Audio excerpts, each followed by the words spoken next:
इसी साल जून जुलाई में एक किताब आई थी, नाम था घोस्ट इन बैकयार्ड। पता है किसकी किताब है? रामसेस ब्रदर्स से जुड़ी असली पैरानॉर्मल एक्सपीरियंसेस की। किताब में कई किस्से हैं जो कि असली बताए गए हैं। खैर, किताब का जिक्र क्यों? क्योंकि उसमें है एक ऐसा किस्सा जो वीराना से जुड़ा है।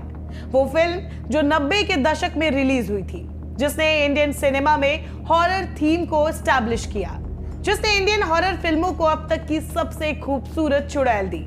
आज भी हाउस पार्टीज में लोग वीराना और ऐसी कल्ट फिल्म देखना पसंद करते हैं। लेकिन इस किताब में बताया गया है कि रामसे ब्रदर्स को चुड़ैल पर फिल्म बनाने का आइडिया कहां से आया था, वो भी इतनी खूबसूरत।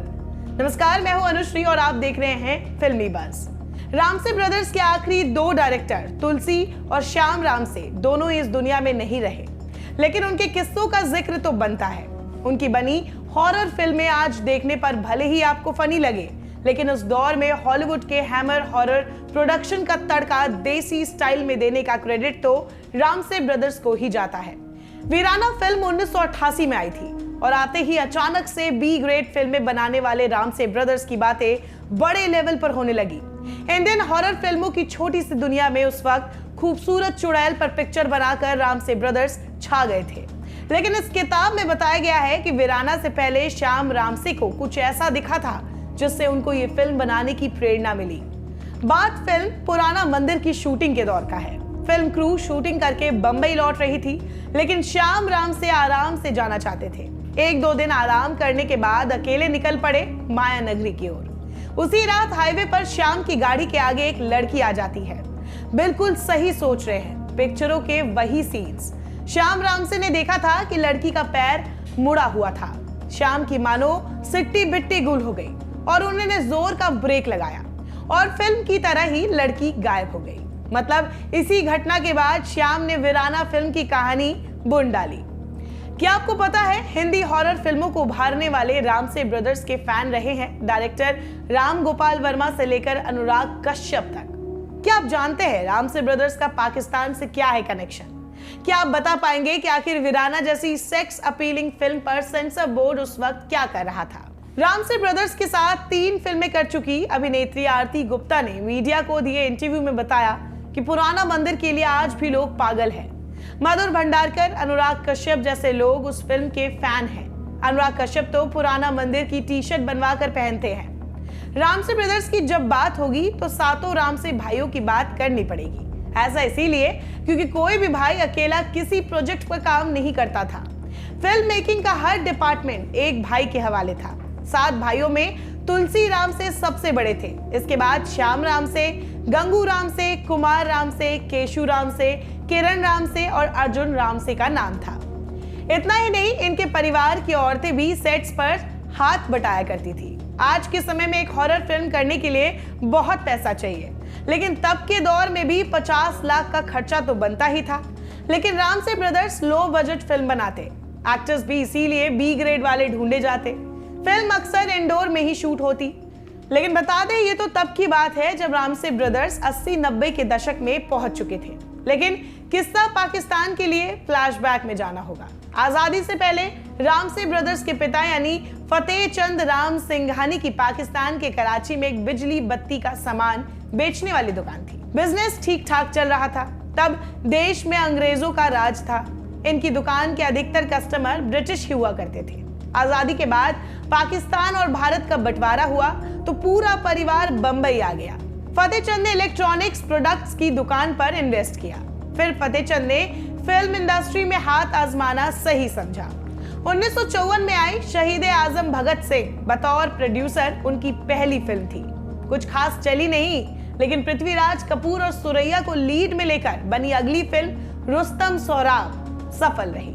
2 फिल्मों के बाद सक्सेस रेट 50-50 था, लेकिन उनकी तीसरी फिल्म एक नन्ही मुन्नी सी लड़की पिट गई।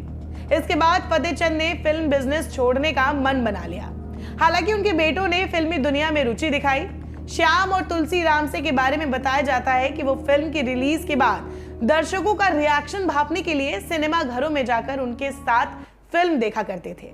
पृथ्वीराज कपूर और शत्रुघ्न सिन्हा स्टारर एक नन्ही सी मुन्नी सी लड़की को 2 भाई थिएटर में देखने गए। वहां उन्होंने नोटिस किया कि फिल्म का एक खास सीक्वेंस देखकर दर्शक काफी एक्साइटेड हो गए थे।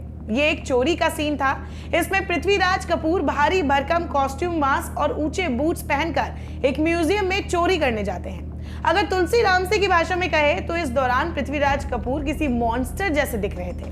पुलिस उन पर गोलियां चलाती, लेकिन बुलेट्स उनके शरीर से टकराकर नीचे गिर जाती। इस सीन को देखकर लोग डरे भी और खूब सीटियां, तालियां भी बजाई।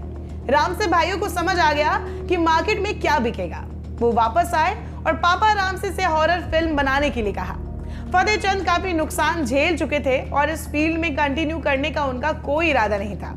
हालांकि बच्चों के कहने पर वो मान गए। पापा से परमिशन मिलने के बाद अब फिल्में बनानी थी, लेकिन फिल्म बनता कैसे है, इस बारे में इन लड़कों को ज्यादा जानकारी नहीं थी।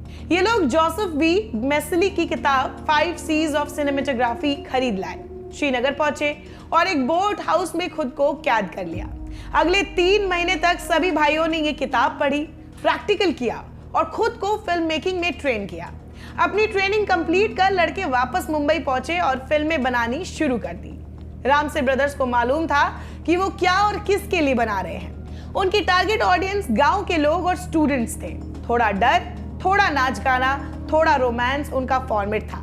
जिन फिल्मों को आज कल्ट और पता नहीं क्या क्या कहा जाता है, तब लोग इनकी चर्चा करने से भी बचते थे।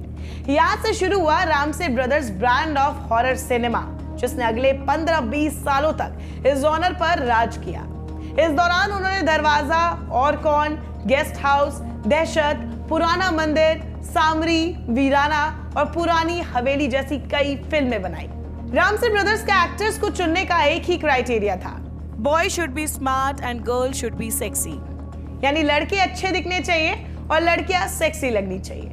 उनकी कई फिल्मों में भूत बन चुके एक्टर अनिरुद्ध अग्रवाल कई इंटरव्यू में बता चुके हैं कि रामसे भाइयों ने उनकी पर्सनालिटी देखकर फिल्मों में काम दिया था।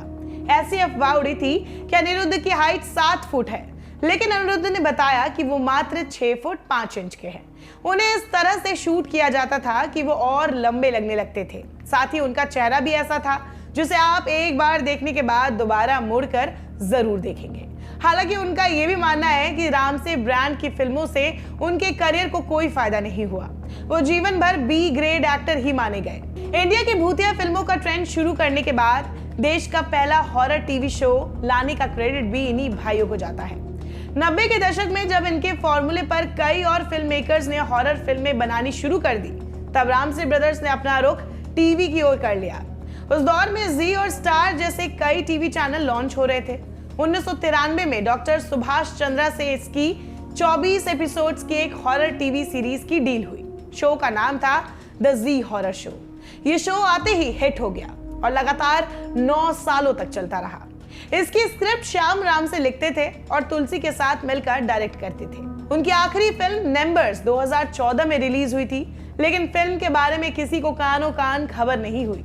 लेकिन 13 दिसंबर 2018 को डायरेक्टर जोड़ी से तुलसी रामसे का निधन हो गया और उनकी मौत के साल भर बाद ही श्याम रामसे की भी डेथ हो गई। श्याम की बेटी शाशा हालांकि हॉरर फिल्म सीरीज मेकिंग में एक्टिव है, लेकिन उनकी पहचान रामसे ब्रदर्स की बेटी होने से ही है, उनके काम से नहीं। रामसे ब्रदर्स की जिंदगी में सबसे सुपरहिट फिल्म अगर कोई रही तो वो है वीराना।